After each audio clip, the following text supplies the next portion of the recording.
What is going on, everybody? Justin here, aka No Good Comics. Welcome back to the channel. It is another evening of Omni X-Men, although the title that we've been recently reading is not X-Men per se, although there are mutants involved.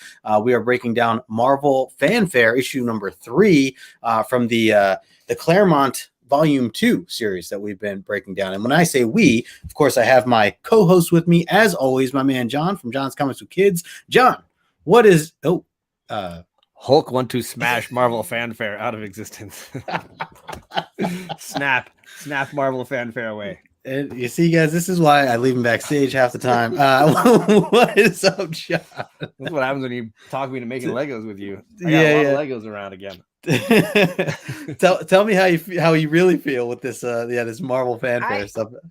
I will say this was an improvement, but we'll get into it a little bit. It's for sure. There's nothing left. I got nothing left. But I'm gonna drink a little. It might cheer me up. There you go. Yeah, have a sip of something. It's definitely been feels like it's been one of those days for sure. So I feel like I've already had a week, and it's day 2. Yeah. Well, I'm really excited because as we break down Marvel Fanfare 3, we do have a special guest with us, somebody who is a longtime regular and part of the family, I'd say. If there was a third person in the pyramid of this show, it is this guy. Totally. And of course, we are talking about our good friend Chet I Knight. What is up, Chet? What's up, my brothers? How are you? I gotta say, after hearing the intro, I think if Hulk mad and wants smash Marvel Fanfare, I'm next to Hulk, as puny as this Hulk may be, with at least a baseball bat to help him out. Yep. Well, welcome, Chet. Appreciate you taking some time to hang out with us here. Absolutely. It's been a little while, so I'm pumped to kind of hear your thoughts on some of this. And I'll tell you, Chet, I missed the the high graded signed by Stan Lee types of slabs that you were flexing. I still flex them. I just haven't. You know me, I'm scarce on Instagram as much as I can be. I like a book every month or two, but I still collect, but I haven't been able to find the urge to do a book like this or this type of series because it's not very heavy to me. No, it's very light in substance, and what we normally, talk about or review, or what we did, it was, the best of its time. So, I mean, this doesn't stand a chance. It's true. Yeah, for sure. It doesn't even look good kind of in the collection if you were to alphabetize it, because it's just, different title and everything. So it's the dollar bin. Yeah, exactly. Well, I am definitely looking forward to hearing your thoughts on the story and ready to break this stuff down. And of course, people watching right now, just a reminder to stick around because we will be doing a couple of trivia questions as usual. It was a little tricky to get creative with the questions, as some of these issues have been a bit shorter and not as much happens in certain issues. So, but yeah, we definitely will have some questions. So make sure you stick around because if you get them correct, you'll get entered into our giveaways, our raffles. You'll get your name on the board. So we'll keep that in mind as we wrap up after we break this down. Let's say a quick hello to the chat. And if I didn't say this already, if you guys do not follow these two, make sure you do so. I put their information in the description below. Chat over on Instagram, and John, you want to make sure to follow John as well for our back and forth. I'm everywhere now, TikTok, and you just look for my name. I might be on the moon. I don't know. This is true. I just started to dabble in a little TikTok there the other day, so I don't know. John, if you're on the moon, giant steps are what you take. I'm just looking for that awesome summer house. The Summers house is up on the moon, right? Yeah. All right, we got our good friend Ryan, aka Magic Lasso. He says, here we go. Question: what are the X-Men doing when they fall down in the Savage Land? Answer: getting their Sauron. Good to see you, Ryan. As always, he says hello to the crew, including Rachel Dinners and Diana Ross. Love it. Let's see. We got my man Michael, aka Stove Collector, in the house as well. He says hello. Happy Tuesday indeed. I've got cheese and crackers. Let's go. Beautiful, beautiful. I mean, the basics. Yeah. We got J Hood in the house. What's going on? Jamie says, "Hey gang, I'm about to dive into the some stormtrooper tonight." He's nice. drawing a stormtrooper. Nice. Very cool. Very cool. Let's see. We got Jackson Roy Kirk as well. Hello to you, sir. Finally, the X-Men. Decent story. Great art. Yep. Well said. Let's see. Scrolling through here, we got my man Eric, aka Azor's Tiger, throwing up the X's. Good to see you, Eric. We also got JP Budget Collecting, which we're not going to be on his channel tonight. I had John thinking we were, but we're breaking down a book with him next week. Next Tuesday. Yeah. But I did get a Black Hammer variant in the mail today that I wanted to get. So. Oh, okay. All right. Very nice. He says, "Welcome to the random Marvel book show." Yeah, not sure why we're discussing these, but at least we have sandwiches. Yes, that's fair. We got Perry, Station Perry. What's going on, my friend? Thanks for stopping by as well. Let's see. He said, "Oh man, thought we were getting cooler there, John." Talking about his food there. Let's see. I think I got. Let's see. Scrolling down. I think I got everybody. Bronze Page in the house. What's going on, Bronze Page? He says, "I'm here early tonight. What's the next Collector Origins video?" Oh, that's gonna be a couple weeks from today. Actually, I don't have another Origins for a couple weeks, but we appreciate you hanging, man. It must be so fun to be part of that. We got Kenneth Bird. You'll get yours, my friend. Did you see that Sove Collector said, "I've seen Chet shop. He treats dollar bins like they don't exist." Oh yeah. It's great. Yeah, it's true. I appreciate that. High class. Kenneth Bird, good to see you, my friend. Thanks for stopping by. And brother John, we got another John. Hello, brothers and sisters. Thanks for stopping in. And also coffee and a comic. You say better, John? No, absolutely. Absolutely. Have you seen his channel? He's great. Yes, definitely. Coffee and a comic. Good to see you, man. All right, let's jump into this issue and just let's start off, of course, with the general thoughts. So, John, I'm going to pass it to you. What did you think of this issue overall? And let me clarify too. There are two. For those who've read it, the actual physical book itself, there technically there's a backstory. We've seen these in the last two issues. But for now, we'll focus on grading this just based on the main storyline. So, what did you think of the main storyline, and how would you grade it? I mean, I'm super happy to have the X-Men back. Like giving me one C-level mutant, not enough. Doesn't qualify. And I'm going to say Angel is C-level, and that's nice. That was nice. That was me being kind. So, no, it's good. I mean, you get Wolverine, you get Nightcrawler, you get Colossus, you get Cyclops, you get Storm. You get Storm. So for me, like that was the saving grace for this book, that you got the main crew.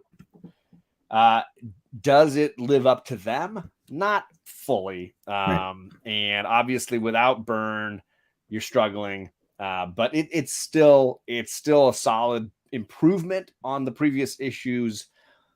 Just not Angel and Seal. I mean, I'm just saying I wasn't gonna go there. I was being kind. I know we can have words. So overall, I think I would give this issue 6.5. Let's just call it a 6.5, 6.5. Yeah. Okay. All right. That's fair. Angel OG Madonna even sang a song about him. Ryan says, "What? I'm gonna look that up. What's the song? Give me the song last one. I gotta know." He sang a song about Angel. No respect for the foundation. Let's hear it, Chet. Let's hear it. What are your thoughts here? First of all, whoever said anything about it, Angel, is out of line. All right, you're out of line for posting that last post just so I can see it. But on the real, Marvel Fanfare, I mean, it came at a time like right after the Byrne Claremont run. And, after that, even in the X pages, everything seemed a little softer. It's like it didn't feel as involved to me. So, but the first couple of issues of it, I was, taken because the pages were thicker, the art was bubbly and stuff like that. Obviously, it's still a lower tier read than what we're used to, but the stories were cool. They brought you back to the Savage Land and so forth. But in this particular book, I like the fact that you got the X-Men coming now. You got a little bit of an explanation from your C or D graded hero, even though he showed his own stupidity at times in this book too, and fearfulness of things that have happened to him before, even back in the Silver Age. So John gave it a 6.5. I think I liked it enough to give it 7.5. Or 7.5. I'll go with 7.5. I think it had a little bit of saving grace towards the middle of the book with the action and the explanations and what's coming next in issue 4. So 7.5 will be my grade. Yeah, I think that's fair. Well said points from both of you, and I'm with you. I think I'm right in the middle. I think I'd give it a 7, and I think having Dave Cockrum back, on the artwork was very refreshing, and yes, just like turning those first couple pages, seeing the team there. It was nice to have that art back. So, I was definitely I think that kind of gave me that bump. Nothing against Michael Golden. I like that too. I think it's just like the connection I have with, obviously, what Dave Cockrum has done with the series as a whole. Definitely a grand slam. So, so I'll give it a 7. Let's see. Let me bring up the slides here, and I actually threw, so that's the main cover, but I did throw kind of the spread there, the back and the front. Cover. Yeah. So would love to get your guys' thoughts on this. John, I'll start with you. What'd you think of this cover overall? I think the thing, to Chet's point, that makes Marvel Fanfare special is the quality of the paper and the quality of the art, right? Mm-hmm. And so it's in that way, the covers are a lot of fun. And here you've got this spectacle of Sauron in the background, the Savage Land focused way out there in the distance, and then the battle sort of raging across. Angel always makes good covers. I will happily give him that. and he looks cool here. This is actually my favorite Angel suit. I love this blue and yellow one, blue and white one with the yellow and the I love that one too. This is my favorite Angel suit. I think it works really well. The colors work really well. I dig it. And he looks great, spread across the page there. You got Colossus laying the hammer down on that guy. He's just going flying. So the colors, the cover works for me. It's a little busy, but I like it and it fits. So I like this cover bunch. Yep. Well said. And Chet, what about you? What are your thoughts on the cover here? The cover's cool. I mean, you got the entire Savage Land layout. You got a volcano going off in the back. Sauron's, I guess, in the background as silhouette over all the action taking place between the X-Men and whoever else. I think this cover works. I think, and the fact that it's a double page spread made it a little bit more workable, likable, I would say. So yeah, this cover is not bad for this book. Yep. Yeah, I'm with you. I definitely like the colors on it. I think from far away, it's definitely, can be recognizable, especially just seeing, the bright greens and stuff. Love the color choice. So, yes, it's a little busy, but I think it does kind of give a good view of what we're about to get in this book. So, So with that said, and a quick hello to my man Tony, Old Wolf 65 in the house. What's going on, Tony? And I saw 62 earlier. Say a quick hello to 62. Thanks for hanging with us. If you guys want to win some comedy points later, that's the guy to beat. I'm just telling you right now. Yeah. He's been slaying on the comedy, and you got to make Chet laugh. Can you do it tonight? He's the guy. He's the guy to beat. Yeah. So says it looks like a movie poster. Yeah, for sure. I could see that. I could definitely see that. So let's see. And then I put the little cartoon on the side. I know we've kind of, briefly talked a little bit about that. I see that they're continuing. And I will say, I know that as an adult reader, it's harder to enjoy the kiddie cartoon. As a kid, I got some giggles out of it. So I can appreciate the nostalgia of it. As a kid reader, I was always like, this is silly and funny. And I can just enjoy the page for what it is. But as an adult reader, I'm like, let's just go to the story. I want the story. So I have to temper myself, because I think as a kid, I would have enjoyed that far more than I'm enjoying it as an adult. Yeah, that's fair. Yeah, that's definitely fair. And the way I'm reading it now is just kind of how I'm looking at it, as kind of how you're saying it. It could be more fun as a kid. But I generally kind of skip through some of it now at this point. Because I also used to read a ton of what the comics from Marvel. I remember them. had a ton of these pages. They were like packed with these pages. Oh yeah. Damn. They were, so it was like, what if was always like, imagine if this happened, or what would happen if, you know, Sharon Carter had become Captain America or Captain Carter, right? But then like these were always like, what the comics were always like, we just smoked a bunch of weed and made a comic book. Like, just throw some pages together. What the comics were just like Mad Magazine Marvel is what they really were. So you always like what the comics don't get any respect because they were just trash. But as kids, you would just like it, you just could read it as I recommend Justin at some point just try a What the comic because you might be like, this they sold this like he means after like, you read Hulk Annual 7. Oh, sure. I didn't hear him say that. I don't know. Absolutely, that's true. But like throw it in the queue there. Read it and just be like, this is what they sold kids. Mad Magazine Marvel is what it's great. That's great. Something to think about. I wanted to highlight too, JP had a great grade here. He says, so 6.5 to 7.5. So probably a 10 if they left out Cyclops. Well, Cyclops was sick. I mean, I don't know that he does any. He might actually, is he actually in this one? Maybe I was wrong. No, he is not. No, he was sick. He's not in this one. So JP, there you go. JP gets his wish. It's a 10. It's a 10 for JP. If Brandon was here, Brandon would be having a funeral. Oh man. All right, let's get into this here. We get some really cool splash pages, and again, just a nice reminder of Dave Cockrum being back on the book.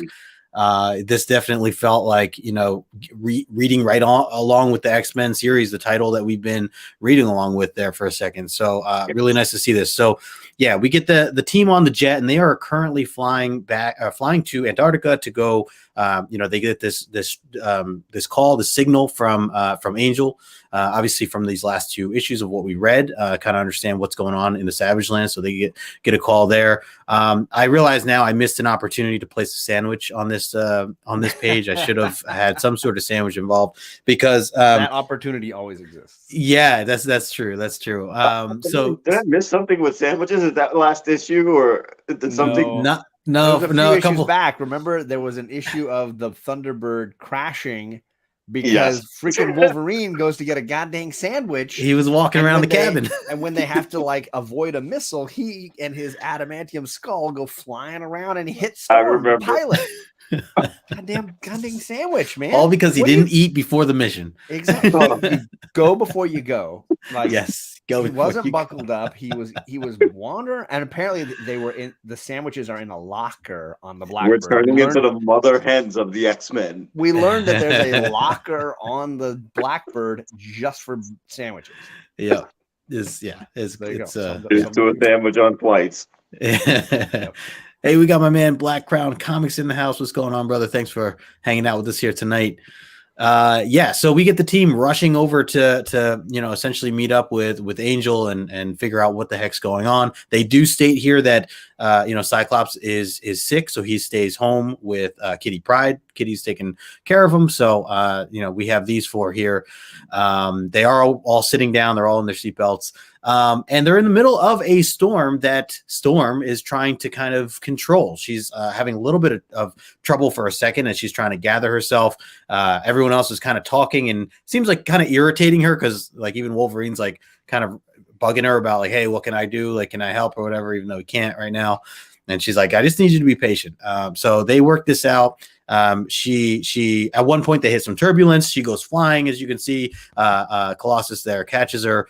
And then she does her thing. So from there on, she's able to actually kind of take control of the storm enough to where she can help land the actual jet, which we get here in some of these really cool, panels that we see. Now she is like breaking this sweat. Awesome. So, totally.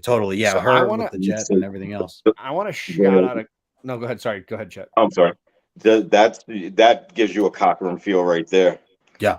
I mean, that whole right off the bat, you get that whole Phoenix sense out of it. Yes. But, you know, yeah. Yep. That's what I feel from that, but it's very well drawn. Agreed. And this reminds me, one of my favorite like ultra 90s X comics was X-Men Unlimited issue 1. And for those that have read it, it's a phenomenal standalone book that I'm always recommending to people because I'm like, it's a 90s book. A lot of people bought it, put it in their collections, never read it. The book centers on the Blackbird crashing in the Antarctic, and it's Storm, Cyclops, and Xavier. And there's a wreckage. Cyclops loses his visor, and they have to figure out how to survive in the Antarctic. It's a great survival story issue. This reminds me of it a ton. This opening sequence reminds me of it a ton. And one of my favorite bits is when Storm decides to keep them from freezing. She's going to try to calm the weather of the Antarctic. And of course, it's an epic failure. She can't control the entire weather system of Earth. And she goes into like hypothermia. She almost dies. And Cyclops is like, I thought like she was immune. I thought she was immune to freezing or whatever. And Xavier's like, did you think she was like that her mutant power? This is for JP. Did you think her mutant power made her immune to weather? Did you think she didn't get wet when it rains? Like, it's a great moment where you really start to question like what her powers can and can't accomplish. And so here you see her trying to do the same thing, which is try to control the entire weather system of an environment that is designed and because of the shape of Earth and all the things going on our planet, designed to be frozen and cold. And yes, shocking. Cyclops is a bit of a numbskull, but the concept that she's trying to control something that is virtually uncontrollable, and the strain that puts on her is fantastic. So it's executed really well here, and then done similarly in Unlimited X-Men Unlimited. Sorry, issue 1. I highly recommend checking it out. It's a solo, like a one shot. There's others, individual stories that follow after. But if you've never read it, it's a really great it really is a good read. I must have 4 or 5 copies of that. Oh wow, it's a great one. I'll tell you what. Bringing up 4 or 5 copies, I'll give one away during the giveaway. Boom. Oh, there you go. Awesome. It's a very entertaining read. Oh, that'd be great. All the ex-leaders, Storm, Cyclops, and Xavier in one issue working together to, can 3 leaders, can 3 type A's like work as a team? Work together. That's cool. I'm going to put it right over the Hulk Annual 7. So I'll read that before the Annual 7. I have nothing to say to you. I like I tried. Roy Kirk says in quotes, Peter, you can let me go now. Not just yet, Storm. The little scene where he like catches her, a little bashful. Look at the smile on his face when he says, "I'll hold you." So as seeing Storm kind of sweating through some of this, as you can see the bottom middle panel there in blue. She recognizes that something's up the minute that they kind of got in the area, even though she is able to, work her way through this storm and land the jet safely. There's still something that's not quite right about the whole scenario. And that's obviously leading into more detail. So they land the jet drops down it's a smaller panel, but in the middle right there, seeing them go into this like tunnel down into the middle of Earth, as obviously going to the Savage Lands, interesting there. And then of course, Peter's checking in on Storm, and she again still just not quite can't quite put her finger on what's going on or what's bothering her, but she knows that something is brewing. So she's under duress off the bat, like the weather, and she felt it long before she had to land the plane. She had help with the plane, obviously. Nightcrawler touchdown, great for her. But once I started reading this part where they're going under the Earth, didn't you get the sense right off the bat that she was already in more trouble for the whole claustrophobia thing? Oh yeah. Yep. I'm sorry, I didn't mean to interrupt. No. She's in that she's in a vulnerable, sort of weakened state. Exactly. And then you combine that with the environment that she's dealing with. It's powerful stuff for sure. Good drama. And then so we meet up with Angel, who's there with who's this guy? This Colonel Cathcart. I don't know if I'm saying that right. I couldn't remember. I almost called him Cath. We could go with either way. So they kind of explain the situation that's going on, and of course we get you know, a little bit of a flashback here, you know, catching those up who didn't. I did want to throw the flashbacks. I usually skip those panels, but one, this is a short enough issue as it is. Two, I really did appreciate the layouts, especially with this left-hand side next to me, kind of, just seeing the helicopter being the center and then just like all these little stories laid out around it, I thought was, you know, really great. And, you know, and then on the other side too, seeing Spider-Man, or as we knew him as Spider-Man, before he turned into Man Bear Pig. So yeah, definitely some really cool layouts, you know, but again, didn't want to dive too deep into it, but just thought it was really cool. Any thoughts here on some of this stuff, or even kind of past before, Chet? I think what we got from Angel, the whole recap of last issue or the beginning to now, I actually thought the part with Spider-Man and Angel getting changed was pretty cool. I like the way they ended up turning back as well, and Sauron, you know, coming to life from it. So I'll give that part of the series a really decent grade. It was actually interesting to see, or it was an interesting enough build up to that type of story, and then to see Sauron at the end of it, it was really cool. Yeah, for sure. And JP's got a great question. He's like, did Spider-Man still get stuck in the Savage Land? Because I know Peter Parker got to leave, but what happened to Spider-Man? Like, is that the question that the army is asking? Or how badly did Peter Parker just basically let everybody know he was Spider-Man? They should be concerned. Yes. Nobody seemed worried. Everybody seemed to feel like everybody made it out okay. That's better guy. He'll figure it out. So let's see. That's somebody who clearly watches this show. So right after we get this whole story, we get like this what seems to be like an earthquake, right? And everybody goes flying. We do get to see Colossus kind of you know, set himself up in gear and kind of save the day there. Some flexing and catching of Chet's proud of him for putting in the work. I thought because my boys here won't. Well, I think that these are some really cool panels, seeing especially Colossus in that center when I should have tried to blow someone up more. And then even the close up of Storm's eyes as she's looking off to the side. Said the same thing. And I think in general, what you're looking at is somebody, you know, on the inking and coloring side, bringing the lighting and the focus of your eye, draw your eye to certain moments and places really well. Yeah, that's a really nice, fearful look that was drawn here by Cockrum. You could see fear in that look, big time. Yeah, no, I agree. And this is where after things kind of settle down, they get the explanation that this is not the first time that these have been going on, right? For a little while now, the people there have been dealing with them. So they and again, to confirm, this was the alpha base is what I meant to put in here before, but this is where they were going. So they end up moving on here from this, and we get this awesome panel. I wanted to blow this up here of a bit of the Savage Lands, and just seeing the skies and the colors and everything that they used here. This one thing that I had an issue with, some, like, I guess this has kind of been ongoing throughout this whole series, is look at on this left, this right next to me, there's more wording here than there is artwork on this entire thing. Like, this is just crazy. It's just crazy. So it doesn't fit with the fanfare art is important brand, right? No, right, exactly.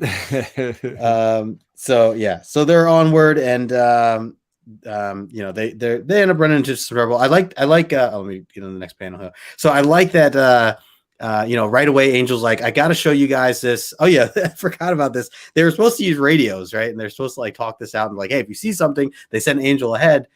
He's supposed to radio back, and he comes back, and I just like that one point where Storm's like, there was no need for you to report this in person. Why didn't you just use your radio, Angel? it's basically Storm's nice way of saying, you had one job. You're the scout with the stupid wings. Like, there's only one use you have. How are you not fulfilling it? Yeah. So much disrespect. This is why you're not a team member. What this is basically saying. You get to pay for the missions. That's all we want from you. Pay for the work. We will do it. We got the guys. Yep. No. Hey, we got my man Phil in the team chat. Picture.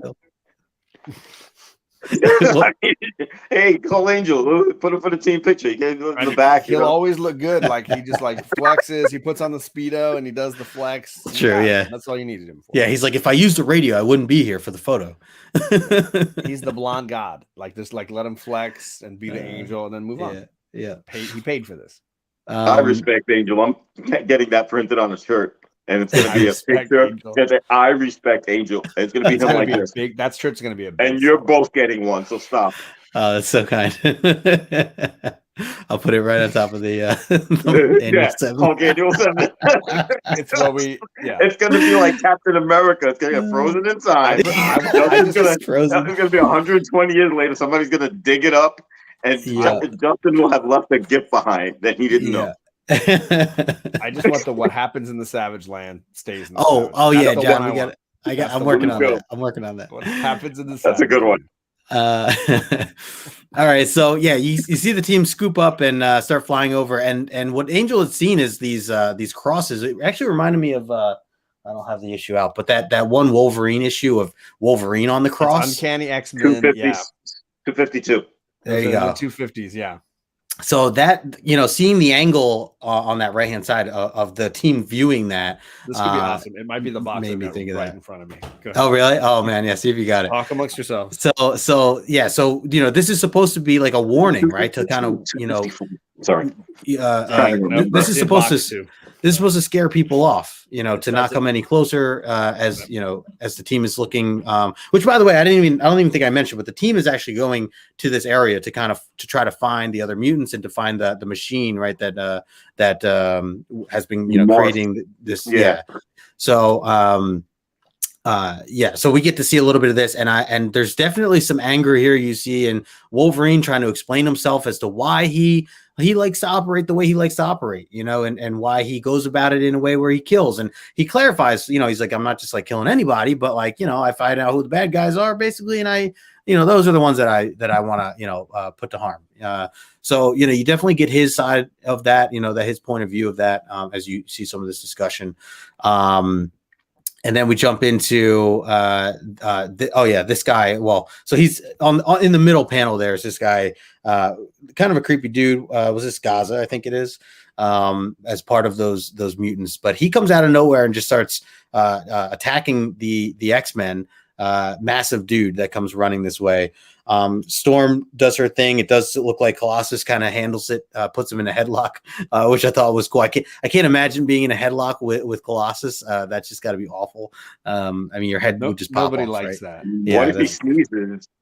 Yeah. And he's dead. Yeah. What are your thoughts on some of this? This attack here that we get from the other mutants that we've discovered before? Chet, I'll pass it to you first.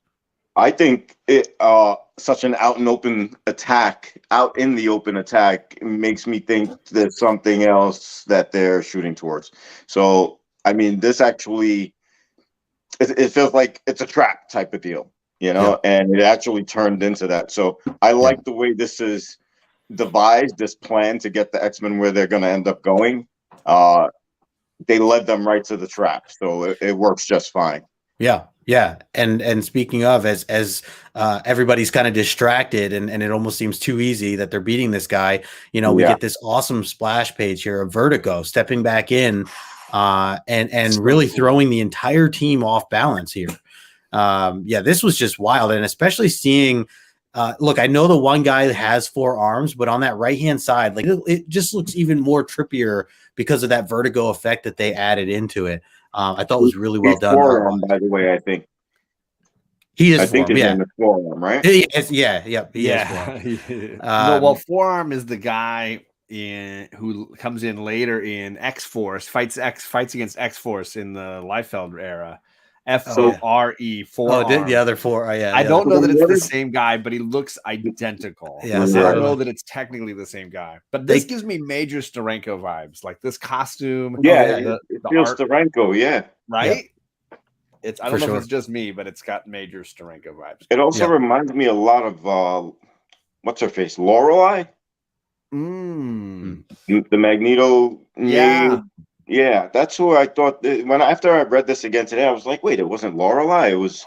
But later, she's part of the Marauders massacre story, right? Because she's in the group that's trying to kill all the Marauders down in the sewers. She's like, because she's got a great part in that storyline. I thought she's always been a really cool character.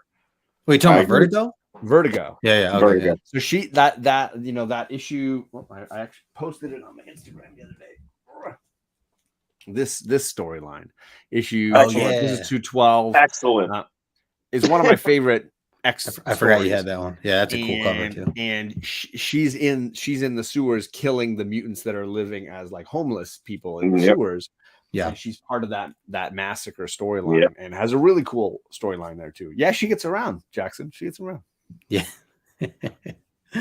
I saw earlier JP said, serious question, what a horrible and traumatic thing happened to Chet as a kid that caused him to like Angel and Cyclops for a guy. I don't let good creations go to waste, no matter how weak you think they are. They're still part of history. It's true. At least Iceman became an Omega level mutant, right? At least Iceman can do stuff now. It's true. But they changed a lot about Iceman that a lot of us still are not happy about.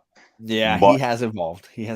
And Beast, same way, because like I guess we're getting off track here. Sorry. But like Beast, I always felt like was one of my favorite X-Men. And then after Age of Apocalypse, he was always like Dark Beast. He's always been like a little creepier and darker ever since. I actually liked him as a villain-esque kind of character. But when he was an Avenger, I read him as when he was an Avenger, and when he was always the really good, wise uncle kind of character. Yeah, I like the way Hickman wrote him in the newer stuff too. In the beginning, like when they started doing the House of X, Powers of X, the way he was written in those, I loved it. But he's become very Machiavellian. Like he's always in the background manipulating people and twisting things, and he's evolved to be this kind of creepy character. Hey, we got Chop and Drop in the house. What's going on, Chop? Good to see you. This is where some really exciting stuff happens, guys. So we see this fight happen, right? And the guys are thrown off. The team is thrown off thanks to Vertigo. Luckily, somehow, Nightcrawler down at the bottom right-hand corner, he gets a kind of a bit of a time to focus and settle in on like what's happening and how can he stop what's causing this. And he's looking through the brushes. He sees that it's Vertigo, and he thinks to himself, what can I do in order to save the team and get out of this whole thing?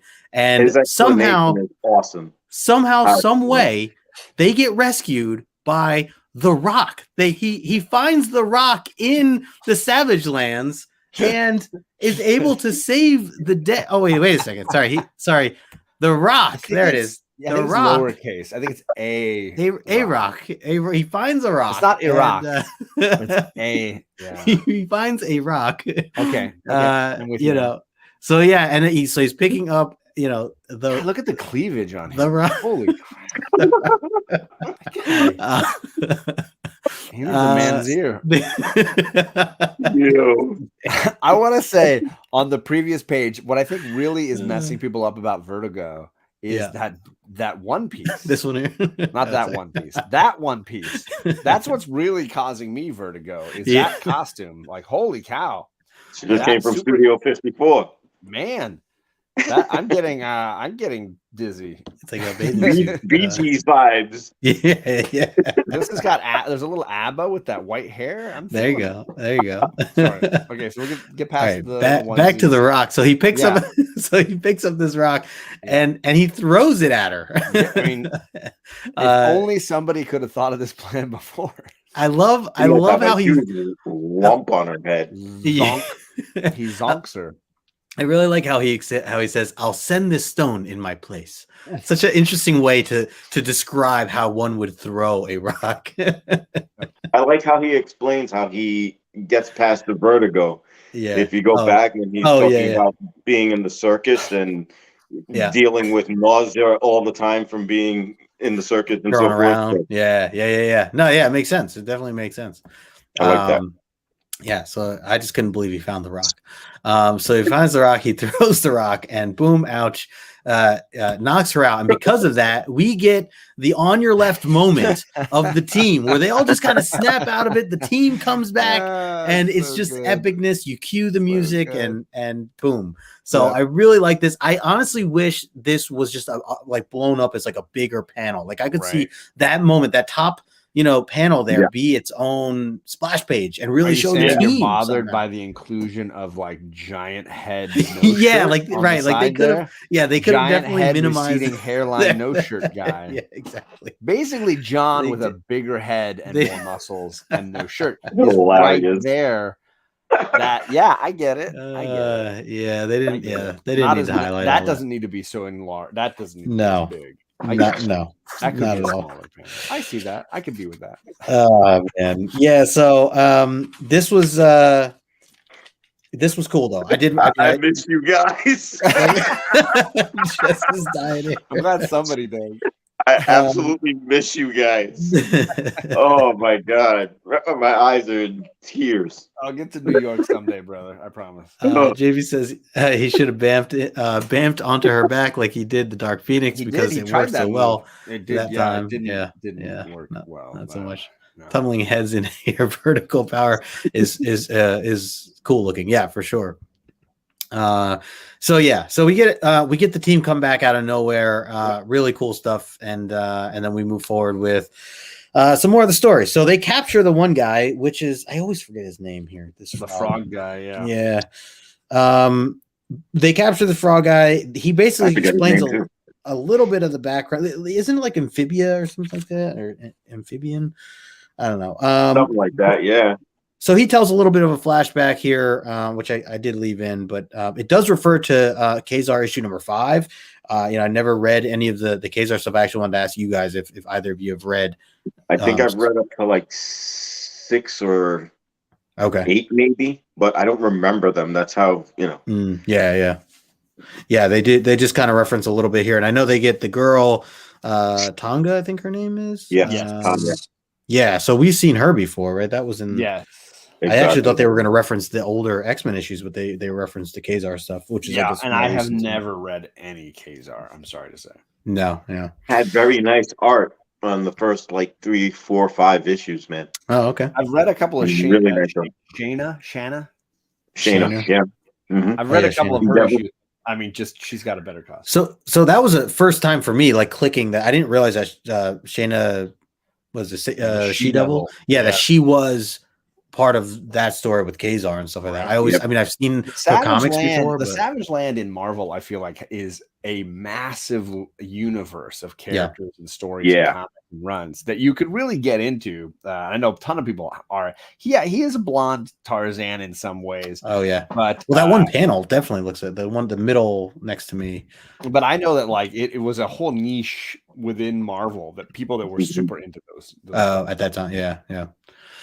All right. Well, we get again, still the team, especially Storm here, questioning that she feels something's not right. Hasn't quite kind of clicked with that yet, but as we see, it's still another trap, and we see this frog who's really up to no good, but is essentially leading them into this or to Sauron essentially, and even like Wolverine he's talking trash with Wolverine there. You see him kind of jumping around as Wolverine's throwing his claws his way, but he's missing. Little frog guy puts Wolverine to shame. Yeah, no, he does. He really does. He's hopping circles around, which is Wolverine. One of my least favorite parts. When it's like, really, and he was talking major smack. That guy should be French fried frog. I just thought he was still off. I just thought he was still should be fried up somewhere. yeah, he should. But yeah, so we get Sauron here. Really cool splash page. Being introduced. One of the things too I wanted to highlight, I think this might be my favorite panel of the book, and probably of a lot of the Marvel stuff or the Marvel fanfare stuff we've been breaking down, but is the far one to the left with Storm and the other and Nightcrawler and Colossus there. The coloring of that and just seeing them being scared, like scared from what Sauron's doing with them. Even have Angel there saying, no, not again. Like, as he tries to, go back and save them, but they're all being like his power is what, that they are, he's like it's a mirrored version of what they're scared of, essentially. No, his power is literally like bringing their biggest horrors to life. Okay, just like barely with a simple little glance. He's a so really they don't even have to stare at him. Yeah, he's an interesting villain from some of the early X books and then through to this series. And then when I first met him as an X reader, he was an X-Force villain. And I remember when Cable straight up shot his ass and killed him in like X-Force 9. It's like which we'll never read in this series. So I'm not spoiling X-Force 9 from like 1994. Spoilers. Yeah, spoilers from 30 years ago. Good memory though, John. Yeah, I remember that. I remember reading that issue, and it was one of Cable's best like I'm not playing games moments. Where he straight shot Sauron in the head. It was like, I don't care. He's a bad guy. Like I don't give a crap. Like I hate this guy. I'm done with this guy.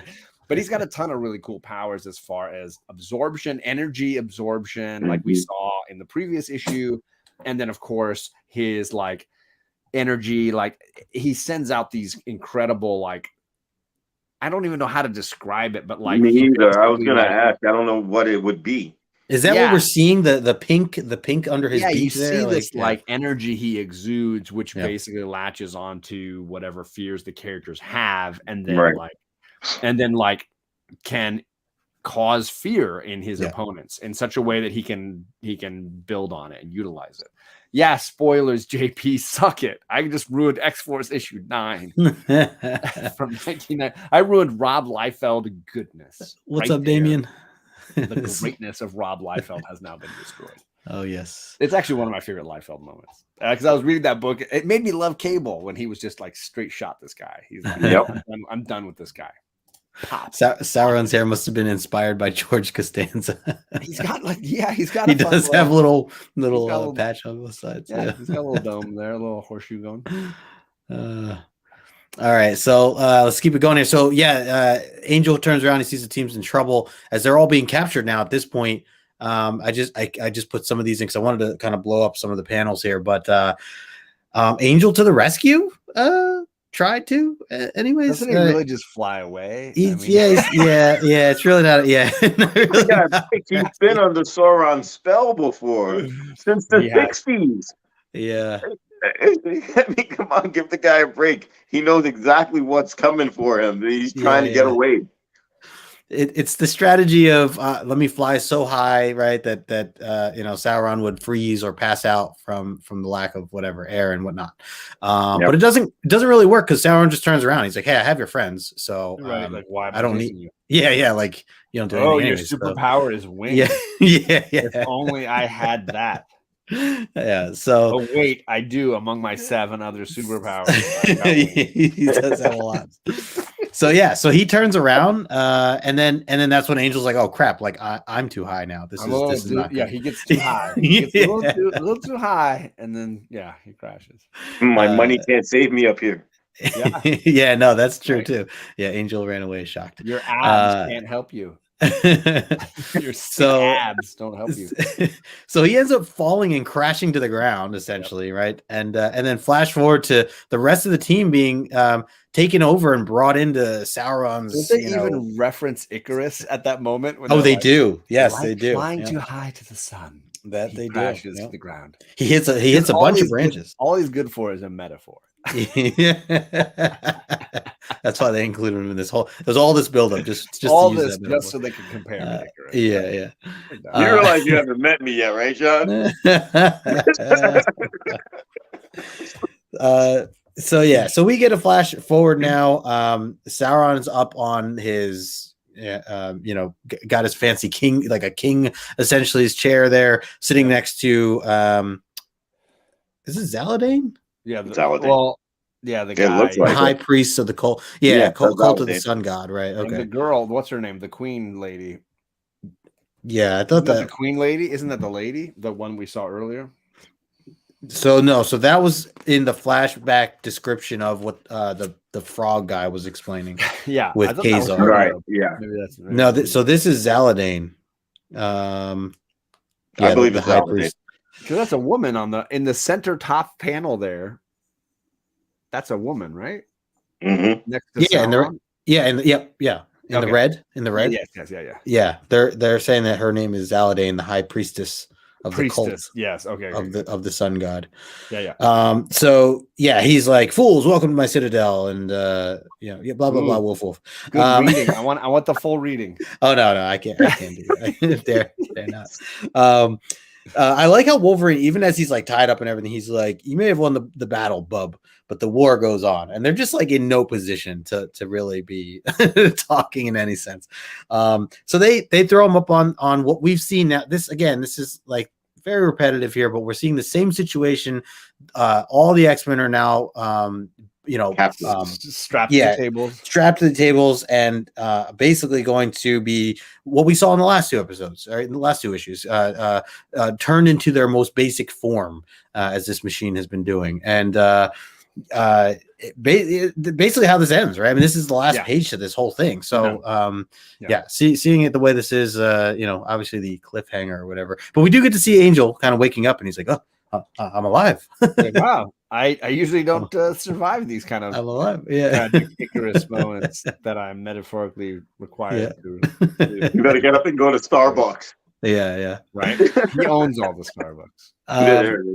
He's an investor. Hey, we got aggressively relaxing in the house. What's up, man? Yes, the fools. Chet, any final thoughts here with this issue? We're kind of wrapping it up. I think this strikes a pretty familiar chord for me with a lot of X-Men trappings ever since 112 to 113, and the power nullifiers, the bringing them to a very basic form.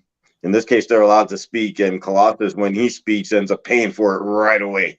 Yeah. So, like you said, we end off here because something else is going to happen at the end of this book that's going to lead us to the next book. And I think we have an idea who that person will be. Right. So let's leave it at that. But other than that, I like the trap. I don't like the fact that Sauron is so technologically advanced. I don't know if that fits Big Bird. I prefer him just using his powers and, beating whomever up, because his powers are actually really, really cool. Right. But I guess if this is the way they're taking it, then this is the way they're taking it. But you get to see Colossus get tortured first. And it kind of leaves a little bit of cliffhanging coming up in the next at the end of this book. So I like it. Yeah. What about you, John? Any final thoughts here on this issue? I think JP's comment, Storm's basic form is stone cold hottie. I agree. That's if they reduce her to her basic form, goddess is that basic form. Yeah, I agree with that. No, I think it's a little repetitive, these 4 issues. I think what we said in issue 1 was reading these in a short, condensed 1 story read would have a little better impact than spreading them across 4 nights. I love Angel's pose there at the end when he's just kind of laying across the grass. He's doing his thing. He's doing his thing. That's his style. You could put a grand piano under him and just he's Costanza. Let's just be honest. That's Costanza straight up. Totally. Put him on like a Shades Lounge. Like that's it. That's done. There you go. But yeah, I think across the board, these 4 issues get better as you go along. I do think the finale is the best one, and this one is superior to the previous 2, just because of the quality of the characters you get. And the artwork. You throw Cockrum in there, you get a whole step up. You jump a whole rung up the ladder. This feels like a Bronze Age, like early X-Men Bronze Age artistic endeavor. That's what it feels like. Just looking at Colossus, Bob McLeod drew a picture of Colossus for me that looks a lot like this. Nice. And it feels like that age of books. Joel's my guy. He's my guy. Hey, we got Paul back-to-back issues as well. What's up, Paul? Thanks for hanging out. See a couple other comments here. So Sove, Michael says, am I wrong to think, am I wrong in that Kurt should be able to just bamf right out of the rack? So I think right now, aren't they all kind of dumbed down? He explains Is there a that, nullifier? yeah, there's a The kind of closer like what they Magneto got, had. the more power they got taken. Yeah, so none of them can use their power in this sense, except Sauron. Like Sauron's able to block it, exactly. Which is weird because it looks like Colossus is using his power. He looks full metal suited to me. True, but that's true. Whatever. That's a good point. How strong is he like that though? 62 says he's blanking. Blanking. That's how he gets those abs. That's 62 right. I mean, how do you get the abs? You got to put it in the work. All right. So before we get to the numbers, there was one thing I wanted to mention here going into the next slide. There was another story, what they called the Swashbuckler. And of course, this is kind of what the Marvel fanfares have been recognized for so far. What we've been reading is that there's two different stories, the back story of the issue, and it always has to do with like another kind of random character. It doesn't have anything to do with the first story, and it's their way of trying to introduce to new readers these different superheroes that they think might appeal to them.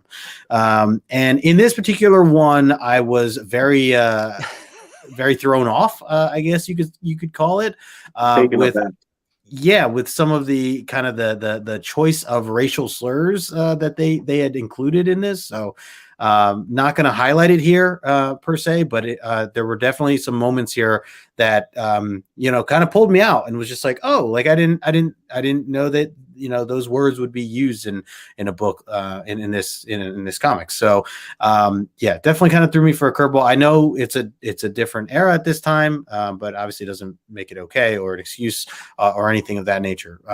But yeah, so I just felt like with the name calling, it could have just been a simple curse word of some sort, in this place. But yeah, so the people that don't know, this is a Hawkeye story, and he is partnered with a swordsman called El Águila, which is he is a Spanish character, sword fighter, Zorro-esque kind of character.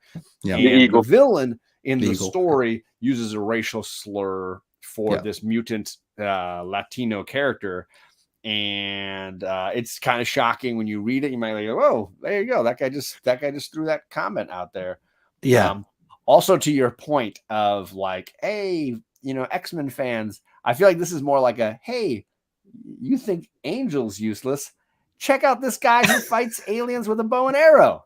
Like, this guy's just as crazy useless on that team. Like, they have a god who flies around with a hammer, but there's this human with a bow and arrow. He's just as useless as Angel. So I think they were looking for that same market. If you like Angel, you might like Hawkeye. Yeah. That's not fair. If Angel's your favorite mutant, Hawkeye might be your favorite Avenger. Yeah. Shots fired there, Chet. Power, freaking Visine. Angel has wings, bro. Give him some credit. I will say, go ahead, Chet. What are your any thoughts on here? Anything that you wanted to add? I read the story. I thought it was, I guess we got a little Hawkeye. We know what Hawkeye's about. We know he's got a big mouth. We know he wants to be the biggest hero. And, I guess this book, just gives us a little bit of his solo mission. And I've seen a couple of Hawkeye solo missions in Avengers books before. And they're always just on the cutesy scale. Fun, not anything too serious. They're just... Right. Meant to take up pages, I guess. I guess to popularize him to some extent. But I think they could have given us something else rather than him at the end of this book. It's just more reading for reading. This was around the time I was reading like West Coast Avengers, which I loved. Like I read, as obviously a West Coaster as a kid, I was like, sweet, we've got our own Avengers. Wait, Hawkeye? Oh, drag. Yeah. Wonder Man. Oh man. But we had Vision. We had Vision. That was pretty cool. Oh, there you go. So I did like Hawkeye. But yeah, this was a very useless, much the same way watching Reed Richards screw up time and space again last week was kind of the same thing, But Sue, I love you. I'm going to space now. I will say I will say I did like the first story, the Daredevil one. I thought was good. Yes, good. easily the best of the three. Yeah, and I was hoping that was going to kind of carry on as even with these other different characters, but yeah, certainly not the case. This one also was kind of a head scratcher because it was like Hawkeye was basically defending or he was a guard guarding this like secret laboratory basically that was run by a bad guy, and like he never considered or thought to like think, what are those scientists doing in there, or what is it that I'm guarding? He didn't even consider. Later he's like, I meant to get around to that. He's like says that in the book where he's just like, I meant to look into that, and the other guy's telling him, he's like, dude, you're guarding this dangerous weapon that they're going to use against and kill people. And he's like, well, I was going to look into that. I was going to get around to it. Like, it was just like very unprofessional of Hawkeye. So yeah, you're an Avenger. Yeah. That's very Avenger-like. Due diligence. Yeah. But anyway, so yeah, if you're interested in the reading more on this, go get the issue yourself. We won't spend any more time. Justin ain't buying it. Yeah, no. All right. With that being said, we'll get into the money, into the information here. And this was really the key element. Dwayne "The Rock" Johnson saves the X-Men. A $31.98. That's like the price of shipping it and getting it back from CGC. Holy crap! It's cheaper even. Yeah. Wow. CGC loses money on this. A year ago, you could have got this as a 9.8 for $31, and there were 7 of them selling. Yeah. John gets more money than that with a donut donation on Sunday morning. Hey, it's Teacher Appreciation Week. I get all kinds of donations this week. The week. I'm appreciated this week. Well, I saw that. Congratulations, bro. I survived another school year. Nice. So yeah, I mean, now that people know that The Rock is in this book, I think that the prices will go up. That's just part of it. So it's all the cleavage. Yes. So anyways, that's that'll do it. $31 for 9.8 drops down to $27 for 9.6, so you can, and nobody is selling those 9.8. Yeah. That guy who has that 8.0 is like, I ain't selling this. Yeah, it's rare. Would it be safe to say that The Rock smashed Vertigo? Totally. She definitely knows what he's cooking now. There it Can is. you smell what The Rock is creating? Just trash. That's great. The People's Comic. There it is. Yeah. Yep. So true. All right. Well, that's it. That'll do it. We can get into these questions that we have. So don't go away quite yet. Let me bring this down here. So again, Chet, thanks for doing this with us. We appreciate you being no part problem. of this as always. I'm glad to be back, man. It's been a while. I haven't been around you guys since 1:30. Ooh, I don't even remember. It's been a hot minute. Yeah. It's been 1:40. Damn. Yep. Been a little while. Well, as you know, we're going to do these questions here. We're looking for 2 correct answers, and then we're also looking for 1 funny answer. And you have to play to your audience. So Chet is the one that's going to be picking the funniest answer. So you got to know Chet's humor if you want to try to win that one. So don't you dare make fun of Cyclops. You're not winning. Yeah, no, you're not winning that one. No, you gotta play the man. So yeah. So John, I'm gonna pass it to you first. What is your first question? So last week's issue had to deal with Tanya being separated from Spider-Man and Angel, waking up in the swamp, dinosaur attacking her. She passes out. She faints with this T-Rex attacking her. What does she wake up to find? When she awakens from her passing out, what does she discover? Such a layup here. There's a lot of good comedy room on this one. I'm there for 62 Lefty Blues. I'm here for you, brother. Yeah. My man, my friend. Yeah, he's been waiting for this segment. Yeah. So what does she wake up to? Still kind of in the middle of the book, right? Kind of early, actually. Yeah, this is page 3, I think. Because you obviously have all the dinosaur stuff on the first couple of splash pages. I mean, the book's only 5 pages altogether, but yeah. I think it's about that. Yeah, it's about feels about that. She is not at a Diana Ross concert, Ryan. Oof. But, that's a possibility. Sure. Angel spread out with a big smile on his face, and he's wearing nothing else. Joel. I'm assuming that's the rest of your sentence. What's up, Dick Fury? Good to see you, man. We got That's Dick Fury. Phenomenal name. Oh my Yeah, god. Oh my god. I just read it out loud and it was like, So yes. good. What an amazing. A blonde savage with bad breath. Ooh. Okay. She's surrounded by the Lollipop Guild. Chet's he's got to hold on to one of these. Cyclops holding her and looking into her eye with his ruby glasses. If we're going funny here, I'm going with Lollipop Guild right now. Oh man, he's gone. I believe we have 2 correct answers early up. We have Carl holding her. Oh yeah, here we go. Which I believe is accurate. So Lasso gets the point there on that one. Yep. We also have I don't think she's naked, JP. I'm not going to accept that one. The man of her dreams is Carl, so I will accept Sove Collector's answer. There you go. She does wake up to find Carl creepily looking over very her. creepily. So Sove is the second correct answer. It is not Kazar and his Dirty Sanchez. Kazar and the Dirty That's gotta be the winner. There it is. 6. He's the guy to beat.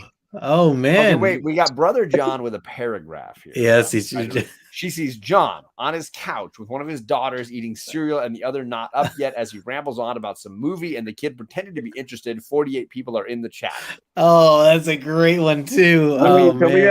Can we have a winner, dual winners on this one? There it is. Ooh, yeah, he has decided to give out 2 points, one to 62 and one to Brother John for his paragraph. Absolutely. Nice. That sounds like somebody I know. Yeah. Sounds familiar. Right? Sounds very familiar. Very familiar. All right. Second question is yours, big guy. Dick Fury says, FYI, my favorite Marvel fanfare is the wraparound cover with issue 44 with Iron Man and Doctor Doom. So yes, that's cool. a great cover. Oh man, yep. Good call. All right, my first question. Doing a little bit of a change here, John. Gonna change it up here. I'm gonna do a fill in the blank here because I actually like this one more. Okay. Fill in the blank of the title from last issue. It was called "To Sacrifice My Blank." So we're looking for the completed title here from last issue. It was called to Sacrifice My Blank. This is really going to be dangerous. What are we looking for here? Yeah. To sacrifice my blank. And again, if you're new, if you're just joining us, these are all questions based on last episode that we broke down from John's already gone. This chat is amazing. You guys, this is what makes me love this show. I feel a deeper connection to you all through the crazy hilarity of this last 20 seconds of the show. It's just fantastic. JP, just so you know, I'm going back to check if she's naked because if she's naked, I'm giving you a point. I'm just telling you now. I'm checking to see, is Tanya naked? Did they strip her? We got 2 correct answers here. Let me go back to scroll up here. So from what I see, Magic Lasso with the answer is soul. Yes, to sacrifice my soul. So Ryan, 1 for you. And I also have JP, who also wrote Soul. So that is the second correct answer that we have for tonight. So Ryan and JP, you guys are on the list. And then we have some humor. So we're going to highlight some of these. We got JP, who guessed and said sandwich, to sacrifice my sandwich, to sacrifice my Ken Stacy cover. My Ken Stacy cover. To sacrifice my meat, Ryan says. We also have Joel, who says to sacrifice my quartz glasses. That works as well. Okay. Michael says to sacrifice my manhood. So that's 2 meats. 62 says to sacrifice my sanity. I like that one. Or Nads. All right, JP, I don't see that they definitively say or show her naked. So I am just declining your point. Sorry, my man. Oof. JP says soul and sandwiches are really the same for Wolverine. I mean, that's a good argument. I like that one. I like that answer. He likes that answer. All right, so I like that one. Okay, I have not marked a single point. Okay, so who are all the point getters in this? All right, so the correct point getters are Ryan Magic Lasso, shocking, and JP Budget Collect. Okay, got him. And then JP also got the humor. Double down, JP. Nicely done. Shut out of the 62 Lefty Blues is not going to continue though, because I got a great question here. The follow-up story last week was involving Reed Richards and the Fantastic Four. So my question is, what happens when Reed Richards messes with the negative zone? He's trying to, take care of Ben Grimm. He feels guilt over Ben Grimm's state. And so he messes with the negative zone. But what is the result of that choice? What happens when Reed messes with the negative zone? I almost attempted to correct you and say Parazone, but that's a different story. A better story. I prefer the Parazone to negative zone, but that's just true. They did change her outfit, apparently. She did, yeah. I mean, I will agree, Jackson Roy Kirk. She's wearing a different outfit than she was wearing at the beginning of this year. Still does not say that she wakes up naked with people staring at her. So, pass. By the way, the last issue was by Michael Golden doing the artwork, and I was just looking up Terrificon tickets, and I found out that he's going to be at Terrificon. Michael Golden. Nice. Yeah. Such a talented guy. Yeah. Let's see. I see some answers. I'm gonna go straight to sandwiches. I mean, Joel definitely Joel. Yeah, sandwiches for sure. He just says that as his answer. Sove says he gets a call from a law firm about his behavior. I'm gonna give the points of correct answers to Asso, Freeze, Annihilus, and JP says Annihilus escapes, because that's what happens. Yeah. I'm not going to give it to Lefty Blues. He says Annihilation. He sharts himself while ignoring Sue. I mean, he's going for. I think he's going for the humor there. I would say that qualifies in category 2, but not category 1. For sure. That might be Annihilus. I didn't force you to spell Annihilus correct because you're not Chet, and I'm not really going to force spelling on you for that. What I end up getting. No typos tonight. Ryan says, go ahead. Joel says Reed gets a finger wagging from Sue, which is apparently in that era a big deal. Yeah. Sue releases him, and he says he's an idiot and goes with Namor. Ooh. That's a good life decision. Yeah, that's a good choice. Yeah. Annihilus gets a call that they've been trying to reach him regarding his car's extended warranty. I like that one. There you go. Those car warranties are they're everywhere, those guys. And Joel says hashtag free Annihilus. Yeah, there you go. We all need to free Annihilus. All right, Maybe we should get a shirt like that too. Yeah. Last question here. So my question is, who did I compare Angel to last episode? It was another character, not of this universe or the Marvel comics, but I did compare Angel to a certain character name based on what he looked like. It actually was Diver, right? It was because that's useful. Close. So yeah, what did as Angel showed up, or at least what was taken to be Angel at that point? He shows up in the book, and I said that he looked like a certain somebody. So yeah, what did I compare Angel to last episode? And while people are making some guesses here, I want to remind everybody to make sure you are following Chet. Put his information in the description below, and appreciate you as always, Chet, for hanging with us, breaking this stuff down. It's fun. I'm glad I got to do this after several months. Yeah, for sure. It's good to have you back, man. It's just this show is not the same without you, man. Nope. Thank you. There were times I've been kind of busy at work, so I wasn't able to get on, and I wasn't able to stay on and stuff like that. But then I saw what I was missing, and I was like, those aren't the books that really moved me anyway. But these guys, I'm glad they're still going on, and I'll get back on that run with you guys soon enough. We've booked 7 or 8 seasons of the show, so people are gonna. You have decades with us here. Decades. Yeah, I hope you guys are with me to pick out that Kane one this time. Yeah. Ooh. All right, so we got a bunch of comedy answers. I don't know that I see any correct answers. No, I don't either. Wait, let me just hold them up again. Let me hold the picture up here. Didn't I answer this backstage? You I think you did. Yeah. Okay. Okay. So there he is with the green background, and I said he looked like another character. Right. So give you a little hint here. So there it is. That's what we're looking for. I'm going to read off some of the funny answers here. Let's see. Howard the Duck, Joel the Geek had answered. That's a solid answer. Yep. Close, but no cigar there. A hero with real integrity and ability. Wow. With a feather in his hat, right? Wow. Ryan says Brandon. Oh, hey. That's shots fired. This guy. 62 drunken Hawkman. Yeah, I mean he does look like Hawkman a little bit. Oh my god. Let's see.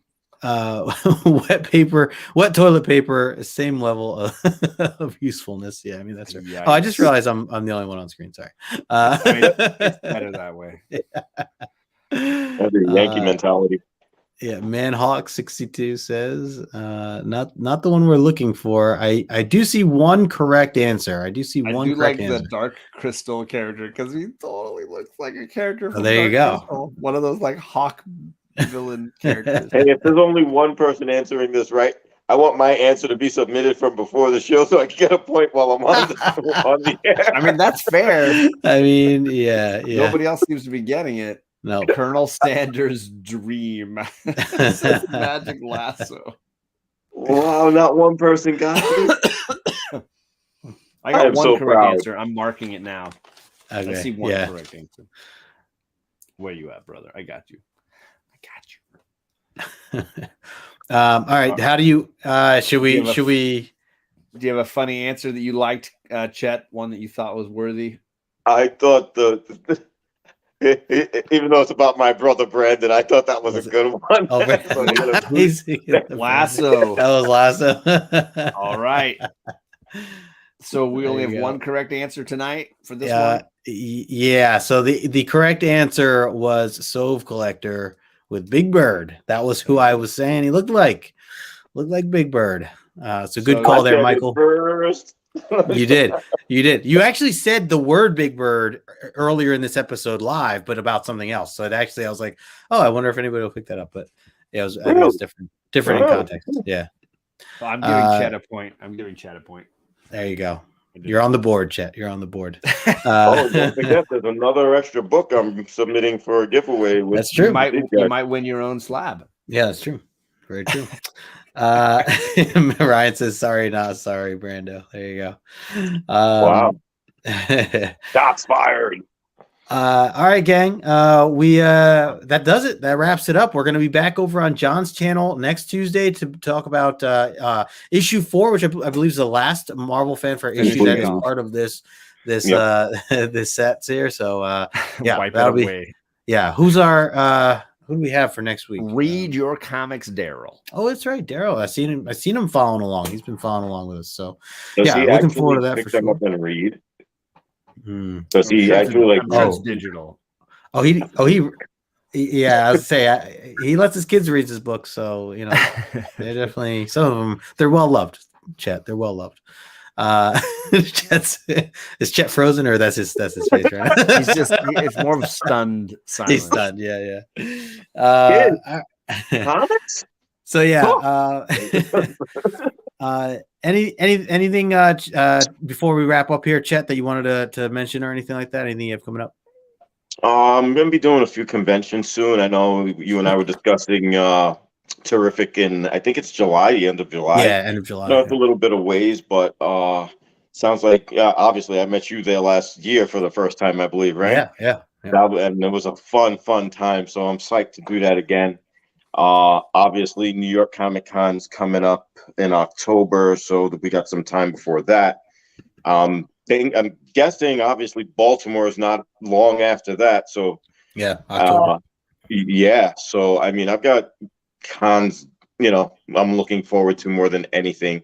And Sweet. as far as collecting goes, I haven't been doing too much new reading or buying, but I've been shopping backwards like I always do. I've got myself recently some very mammoth looking books. So happy about that. Nice. I think both of you saw what I was talking about. Yeah. You'll have to post that when you get it. Yeah. Yeah. Maybe I'll post it side by side with the other one. There you go. Yeah. But it's cool. The comic collecting game goes on for me, and that's obviously all we're interested. So that's what I'm doing right now. Cool, man. Well, I put your information in the description below, guys. Make sure you're following Chet over on Instagram for sure. John, anything coming up here you want to mention before we wrap up? Not a ton. I just wanted to highlight we're about 6 episodes away from the end of the season. So we got episodes running all the way through the finale, which is right near Justin's birthday. And we'll probably do the big giveaway show a week later, right near my birthday. So just be prepared for end of June for the big finale show. We got a bunch of great guests coming up between now and then. A couple of actual normal Uncanny X-Men episodes, issues 151, 152, 153. And Bizarre Adventures 27 and Phoenix the Nightcrawler story. Iceman on that cover, right? See-through Iceman on that cover. So lots of fun stuff coming up in these last 6 issues for this omnibus, and then the big finale. Cool. The giveaway. Very cool. Yeah, can't wait. It's coming. This year's been flying by. I can't believe we're in May already. But right. Anyways, so appreciate everybody in the chat. If you're watching the replay, thanks for doing that as well. Make sure you are following these gentlemen here, and we'll be over on John's channel next Tuesday, 9:00 Eastern, to break down this issue 4. So appreciate everybody, and catch you all next time. Peace.